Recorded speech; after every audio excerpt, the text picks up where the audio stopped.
We have Ms. Aditi Fadnis, who is a senior journalist, who's joining us live on WION. Ms. Fadnis, this is what the numbers look like. It looks like a contest where the BJP is leading in the two states of Rajasthan and Madhya Pradesh, while the Congress is leading in the two states of Chhattisgarh and Telangana. Is this on expected lines? It is kind of on expected lines. Certainly, the situation, and we are not even talking about Mizoram. Certainly, the situation is uh, kind of upside down for the Congress. They were very confident about Madhya Pradesh. Exit polls gave us some sense that their confidence was misplaced. And the current results which are coming in seem to suggest that exit polls were not far from the mark. In Rajasthan, I think it's part of the bigger picture, as your colleague Molly explained to us. It's a revolving door there. So that in that sense, it's not a surprise, but we have to wait and see. But Ms. Fadnis, are you surprised at the kind of lead that the BJP appears to be opening up in Rajasthan? Because this was supposed to be a cliffhanger of a contest. A lot of pollsters said that both parties could end up in the 90s and may not get a majority on their own. But from the looks of it, the BJP appears to be pulling ahead. What do you think has gone wrong for Ashok Gehlot, the man who's dubbed as the Congress's magician in the state of Rajasthan? He's called a magician because he used to perform magic tricks when he was a younger person, Right. and earn a living that way. But that apart, I think it's a bit too early to write the epitaph of the Congress in Rajasthan. We still have to. These are leads. These are possibly on the basis of postal ballots. Right. So we should not be too quick in jumping to conclusions about either situation, that the BJP is losing or that it's winning. We should hold our horses for a minute. That's true. That is true. Many of the schemes. These are just very initial trends and projections. Yes, go ahead, Ms. Fadnis.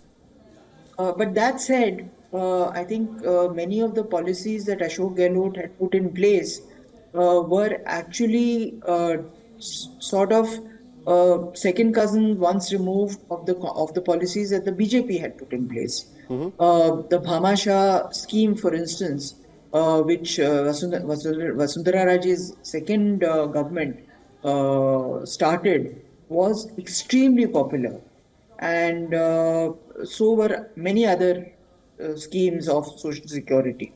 Right. In terms of investment, Rajasthan has not got as much investment, and therefore jobs are a problem, and there is migration on a very large scale. So that may be a factor in Ashok Gehlot's suboptimal performance, if that is to be the case. How much role do you think, this silent rebellion of Sachin Pilot may have played if the Congress were to slip up in Rajasthan? A lot of people have said that the fact that Ashok Gehlot was not able to accommodate the ambitions of Sachin Pilot is likely to be the undoing of the Congress party in Rajasthan. We'll have to get granular data to reach that conclusion. Right. But as far as I can tell, the two had patched up. It was a patch-up effected by the central Congress leadership. And I think the kind of fights that were breaking out on the streets between the supporters of the two Congress leaders, was on the ebb as the election drew nearer. Of course, you can never tell what is happening at the subterranean level, whether activists are promoting their rivals because they don't want the Congress candidate to win. That kind of sabotage is very common, and but we have to get more data to reach that conclusion. Indeed. Let's also talk about why this is a very crucial contest for the Congress when it comes to the national implications that it will have, especially for its standing within the opposition alliance. Because let's face it, at the moment, the Congress has a lot at stake as far as actually getting that opposition alliance up and going, as far as its implications for the contest in 2024 are concerned. So what is your assessment of the implications that this contest will actually have for the Congress at the national level when it comes to the opposition alliance? There are two things here. One is the existential crisis that the Congress was facing on its own. And the second was the kind of sort of opposition unity that it was seeking to create, partly as a result of the crisis that it was facing as a party.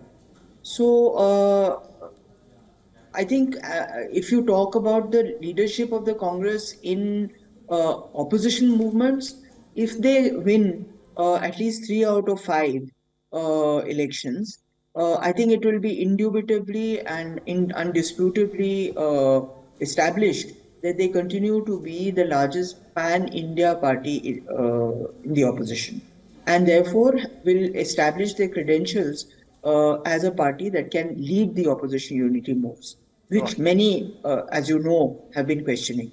On the other hand, it's also true that if it faces a failure, there will be others who will say, listen, what business do you have to lead a party, to lead an opposition unity platform when you can't even win the states that you have, that you claimed you could?